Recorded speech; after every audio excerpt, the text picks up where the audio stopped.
All right, welcome to the third game of the evening. Up this time is Undivine, a dark Metroidvania with RPG elements.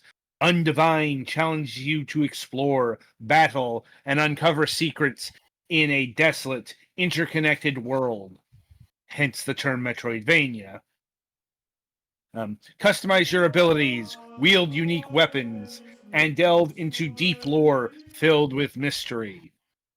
Um, Known only as the Traveler, you arrive at the outskirts of a desolate village. The people there live in fear of a giant hole that has opened up in the middle of the village. Swallowing most of its residents, brave warriors have attempted to venture into the chasm, but none have returned. With no other choice, you descend into the abyss, only to find a vast interconnected world filled with mysteries and mysticism. It is up to you to uncover its secrets. Will you be able to face the one behind it all? Right, so as I mentioned in our first review, Metroidvanias, they come up a fair bit in our line of work, let's say. And here's another one. This time assigned to the Golics for review. So over to him for the details. So as you can see, this is one of those kind of Metroidvanias that has the really little pixels. Mm-hmm. Or rather, really few pixels. You can pick that thing up, Petty. It's a quest item or whatever. But I haven't found out what any of those do. But you can't come back here, or at least not for a long time. So yeah, this is apparently a fairly short game. I only got a certain distance because I, as is my history, could not figure out a way to go. I'm hearing the game audio, I think. Should I be? I don't know. Well, whatever. So yeah, it's, so unfortunately it does do some of those things that bug me. It has inconsistent pixel sizes, some things that rotate non-pixel wise, although in general those are brief enough that it's not super noticeable. And some things that have bigger pixels and when they're bigger instead of just like being more detailed or whatever. It also has a few other weird foibles, like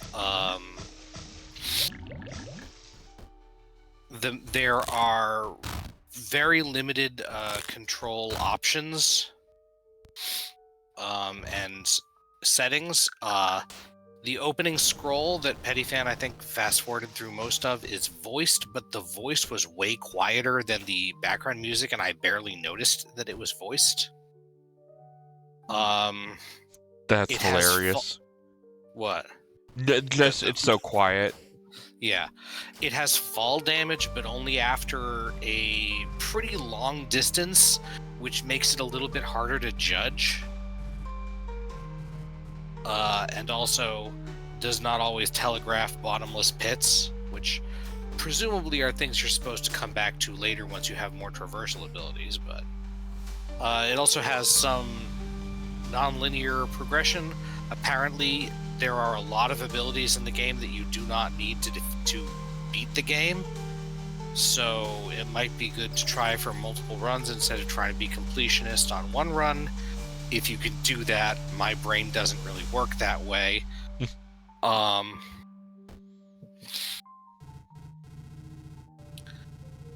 It takes longer than I think it ought to after the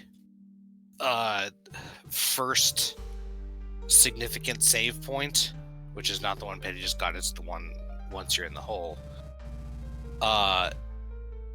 It takes longer than I would expect for that to get from there to like the next save point. Sometimes the route signposting isn't great. You don't have much in the way of combat options early on, and there are a significant amount of enemies you have to fight. You have to wait until you get your first upgrade that kind of functions as a dodge. It's also your air dash.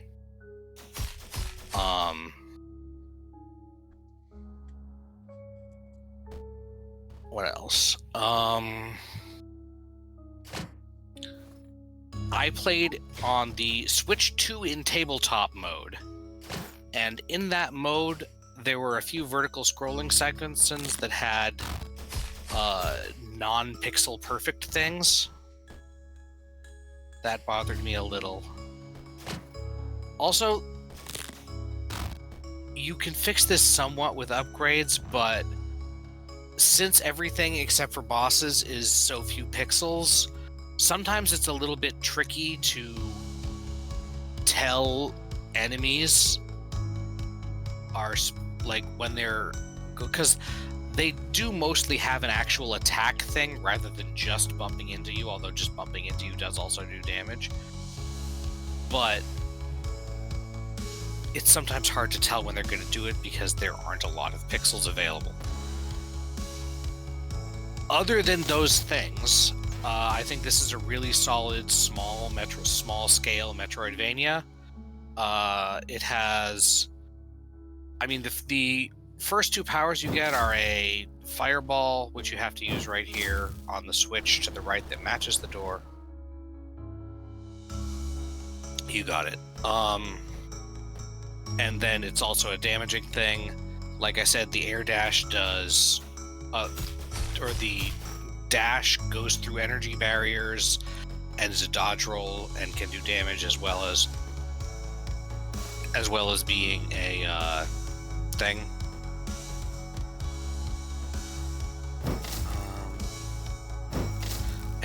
Oh yeah, you have to shoot from all the way across. Or no, maybe not. I don't know. It's hard to use the fireball in midair. And you do get armor and weapons, many of which have kind of lateral improvements. At least early on. Apparently there are cursed things that are really strong. I just found my first one of that as I was playing, but if you get those, you can apparently invest some of your maximum hit points, and I honestly forget the term they use for magic in this, but it's basically magic. Like you can reduce your maxes to get powerful equipment if you're into that. I do appreciate that it has 3 difficulty levels, which I think mostly affect enemies' health rather than like puzzles or anything. I will say that 4 hits to start with on a basic enemy might be a little bit much, but it's not the worst. And it does make you feel stronger when you are going back through the areas after getting better equipment.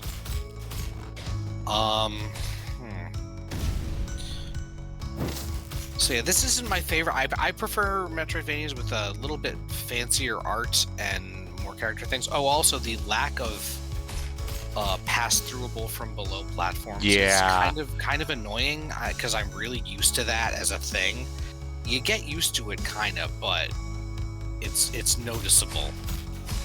I'm definitely like clipping the corners of these. Like I should just be able to go around this. Yeah, and you can. It does also have in addition to a rotate the controls about the face buttons option, it does also have an option for modulated or non-modulated jumps. By default, you have a non-modulated jump, but you can turn it into a modulated jump that doesn't let you get any higher, but lets you jump lower if you want to. Which I guess there could be some uses for that if you want to.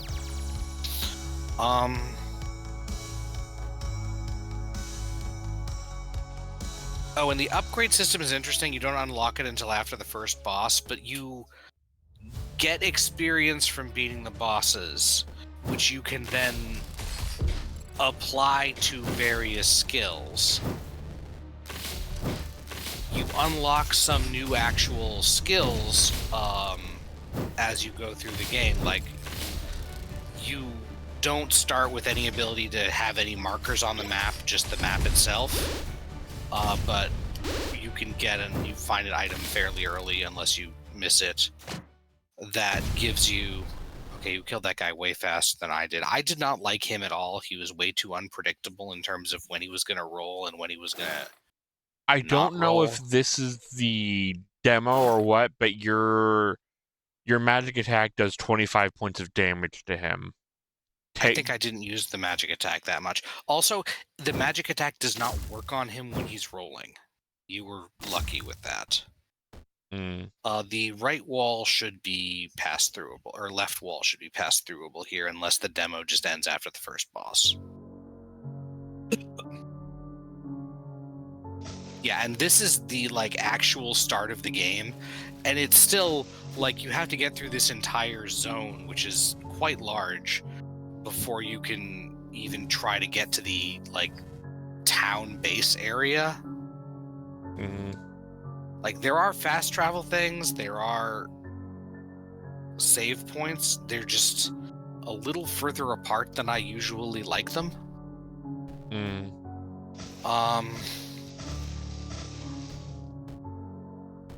I understand that this is a Metroidvania that does not at any point give you a double jump, which is interesting. So yeah, that's kind of where it's not a long game apparently, and I still don't feel like I got super far into it. I have no idea what that eye thing is. Apparently it's probably something that comes up later. I imagine you get different magic for that. Yeah, the second magic you get is a ground slam.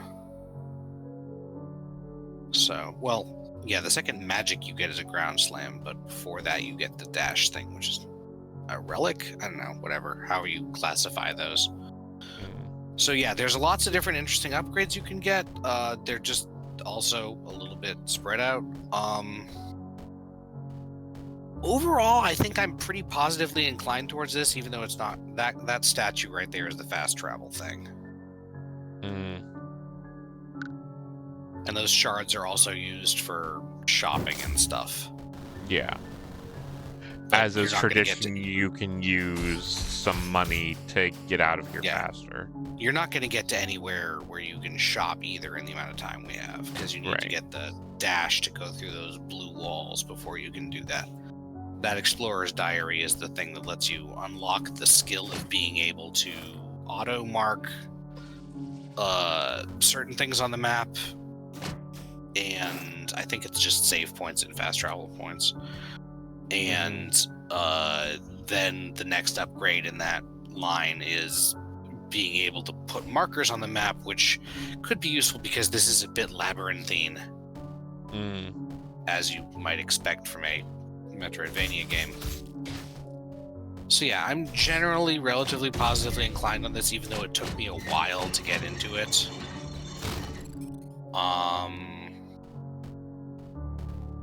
Do you guys have any questions, or is there anything I've forgotten to cover? No, I think I'm good. Oh yeah, my other control thingy is that, okay, so once you find healing items and stuff, you can map them to your D-pad.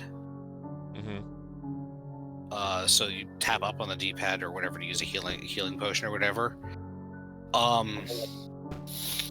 I'm not super thrilled with this because that's the convenience of doing that. Somewhat undercuts this is a game that feels like it ought to be able to be controlled by a D-pad to me. And you can't do that. So that's the other main thing that bugs me. I mean, it's not a bad use of a thing, although I guess you could probably map that to. I don't think the triggers are used for. No, the triggers are used for a little bit. I don't know. So yeah, I'm generally. I think I come up above average on this. Just there are a lot, since I actually like Metroidvanias and play them a lot. There are a lot of small things that always jump out at me about. That could be slightly better if.